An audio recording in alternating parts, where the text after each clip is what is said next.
sa bawat isa. Muli, nag-devotion tayo. At dito na tayo sa verse 1 ng chapter 19.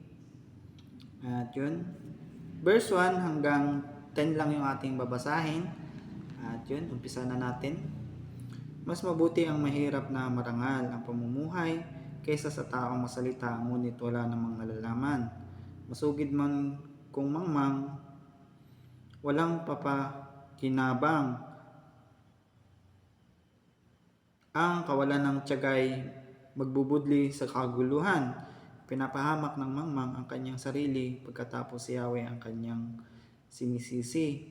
Ang kayaman ay umaakit ng maraming kaibigan, ngunit ang mahirap ay tinatalikuran ng dating kasamahan. Ang bulaan saksi ay tiyak na mapaparusahan at ang sinungaling ay wala ring tatakbuhan. Marami ang lumalapit sa taong mabait at sa taong bukas palad. Kung ang mahirap ay tinalikuran ng mismong kapatid, wala na itong magiging kaibigan kanino man lumapit. Ang nagsisikap matuto sa sarili ay nagmamahal, ang nagpapahalaga sa karunungan ay magtatagumpay. Ang bulaang saksi ay tiyak na mapaparusahan at ang sinungaling ay wala ring tatakbuhan. Yung verse 9 po, tsaka po yung verse 5 ay parehas po yun ng nilalaman. Yun lang po. Na-share ko lang po, baka po kayo ay malito. At yun, verse 10, ang masamang pamumuhay ay di angkop sa isang mangmang at gayon din ang aliping di dapat mamuno sa dugong bughaw.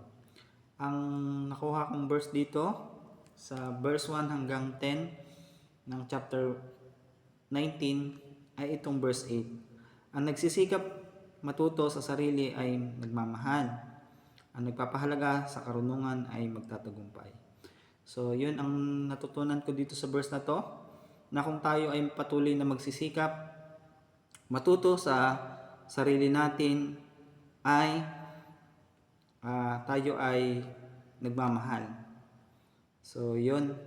Ito yung pamamaraan natin ng pagmamahal sa ating sarili, na nagsisikap tayo matuto, maging mapagpakumbaba, kahit na mahirap. At yun, nagsisikap mag-aral ng mabuti. At yun, nagsisikap matuto sa buhay. Yun yung mga bagay na ikabubuti natin kung ito ay ating isa sa buhay. Itong sinasabi dito ng verse 8, ang nagsisikap matuto sa sarili ay nagmamahal. At yun yung aking natutunan sa verse na to, na ang taong nagsisikap matuto sa sarili ay nagmamahal, at ang pagmamahal na yon ay siya yung magiging way para maabot yung magandang kinabukasan na nakalaan para sa atin kung patuloy tayo magiging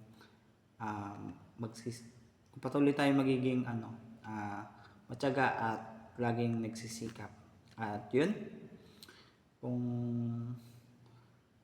nawa ay naunawaan mo yung aking gustong iparating.